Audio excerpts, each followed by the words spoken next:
Whilst we keep getting told there's no help for us right now during this cost of living crisis, that doesn't stop the Tories passing around the begging bowl to help themselves. And they had their summer party on Monday night, where a ticket would have set you back between £12,500 and £20,000. So it's very much a party donors event, the people the Tory party really works for.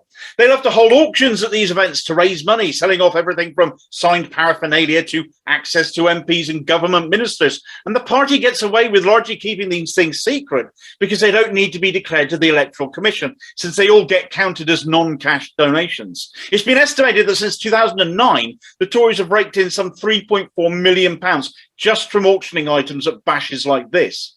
The top lot at Monday's event was dinner with Boris Johnson, Theresa May and David Cameron. That sold for £120,000. Supposedly a dinner with all former living prime ministers, with the exception of John Major, Tory prime ministers that is, who stated he has always declined such offers to take part in cash for access, since there is no way of knowing who might win and what benefit they might gain from such a meeting.